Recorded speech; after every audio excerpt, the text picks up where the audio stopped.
Είμαστε εδώ με τον Θωμά, ο οποίος έχει μετατρέψει το αυτοκίνητό του έτσι ώστε να έχει 3 καύσιμα, να λειτουργεί με 3 καύσιμα. Με βενζίνη, φυσικό αέριο και LPG. Σωστά, Θωμά? Ναι, ακριβώς έτσι.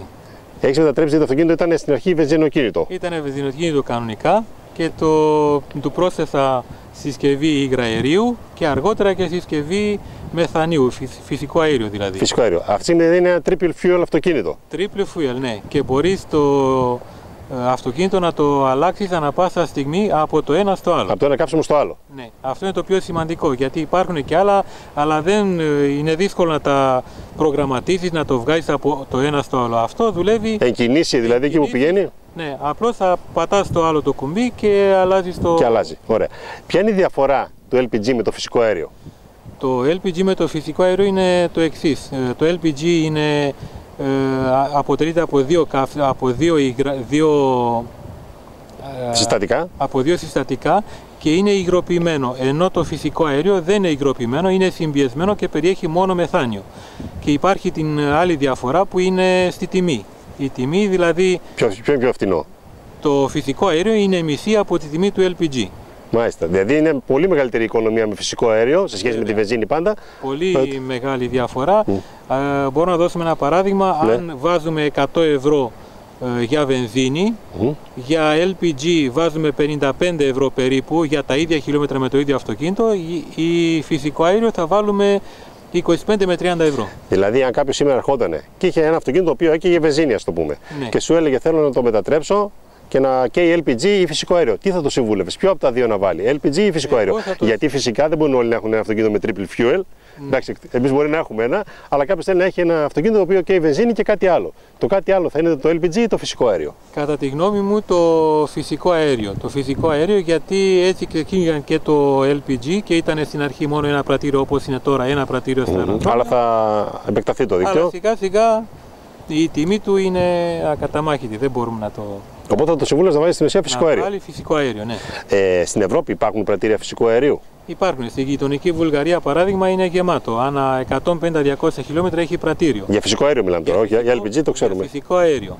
Επίσης η Ιταλία είναι πρωτοπόρια. Αυτή ήταν από την αρχή και είναι γεμάτη όλη η Ιταλία, Γερμανία, Αυστρία. Φυσικό αέριο, που είναι μεγαλύτερη σε θέμα κόστους εγκατάστασης. Το LPG με το φυσικό αέριο έχει κάποια διαφορά? Δεν θέλω να μου πεις τιμές, θέλω να πεις αν υπάρχει διαφορά στην τιμή. Υπάρχει διαφορά, είναι σχεδόν η διπλάσια τιμή σαν εγκατάσταση. Για το φυσικό αέριο? Για το φυσικό αέριο. Απλώς το κάνεις μετά απόσβεση στην τιμή του καυσίμου. Ναι, πιο γρήγορα όπως έγινε και με το LPG. Από απόδοση το LPG με το φυσικό αέριο είναι ίδια? Όταν λέω από απόδοση με χιλιόμετρα. Όχι, το φυσικό αέριο έχει μια πτώση γύρω στα 10%. Και αυτό το καταλαβαίνεις μόνο στις ανηφόρες, τουλάχιστον το δικό μου, στις ανηφόρες που πρέπει να κατεβάζεις άλλη ταχύτητα. Στα χιλιόμετρα? Στα χιλιόμετρα όχι, τελική ευθεία και αυτά τα έχει τα ίδια. Τα ίδια, έτσι. Δηλαδή, όχι, θέλω να πω, καλύπτει τις ίδιες αποστάσεις το LPG με το φυσικό αέριο? Επειδή είναι πιο οικονομικό, εξαρτάται πόσο έχεις τη δεξαμενή, γιατί η δεξαμενή είναι πιο μικρή. Σωστό. Οπότε αναλογικά βγαίνει και αυτό. Ναι. Δηλαδή, με μια δεξαμενή αυτή που έχεις εσύ, πόσα χιλιόμετρα καλύπτεις, ας πούμε, εντάξει, με αυτό το αυτοκίνητο το οποίο καίει κιόλας? Ναι, με αυτό το αυτοκίνητο καλύπτω γύρω στα 180 με 200 χιλιόμετρα, επειδή καίει πάρα πολύ, καίει γύρω στα 17-18 λίτρα βενζίνη. Ναι, εντάξει.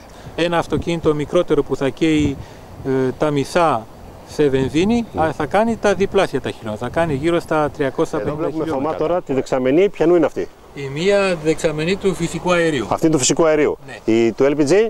Το LPG είναι κάτω από το αυτοκίνητο. Κάτω από το αυτοκίνητο για να χωρέσει. Αυτή την έβαλα μόνο μία που δοκιμαστική για να δω πώς πηγαίνει το αυτοκίνητο, και τώρα θα την αλλάξω, θα βάλω μία μπαταρία με 3 δεξαμενές για να έχω αυτονομία μεγαλύτερη. Μεγαλύτερη. Εδώ έχουμε και τα δύο τα συστήματα. Έχουμε τους εγκεφαλούς, αυτός είναι ο εγκέφαλος για το φυσικό αέριο και αυτός είναι ο εγκέφαλος του LPG. Και τα δύο είναι BRC μάρκα. Από εκεί έχουμε τους πνεύμονες, ένας πνεύμονας για το φυσικό αέριο και το άλλο πνεύμονα είναι για το LPG.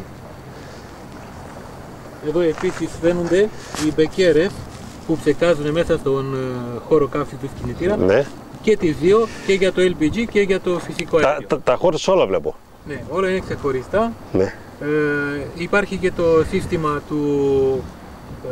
του ψεκασμού την λαδιέρα που λέμε, που ψεκάζει για να μην έχει φθορά ο κινητήρας βαλβίδες. Ναι. Και... δεν έχεις κανένα πρόβλημα στη λειτουργία του κινητήρα? Όχι. Τώρα έχουμε κάνει γύρω στα, με το LPG έχω κάνει γύρω στα 80 με 100.000 χιλιόμετρα. Χωρίς κανένα πρόβλημα. Χωρίς κανένα πρόβλημα. Ο κινητήρας ήταν βενζινοκίνητος, έτσι, βενζίνη ήταν. Βενζινοκίνητο, ναι. Λοιπόν, ξεκινάμε. Ωραία. Τώρα με τι ξεκινάμε, βενζίνη? Τώρα ξεκινάμε με, ανοίγουμε το διακόπτη του LPG.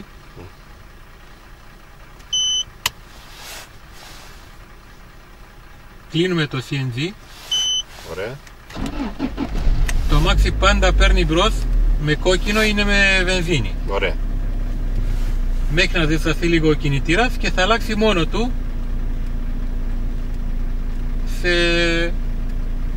στο υγραέριο που επιλέξαμε. Τώρα επιλέξαμε να καίει LPG. Μάλιστα. Και καθοδόν μπορούμε να το ξαναλλάξουμε, έτσι? Ναι. Καθοδόν μπορούμε να το αλλάξουμε.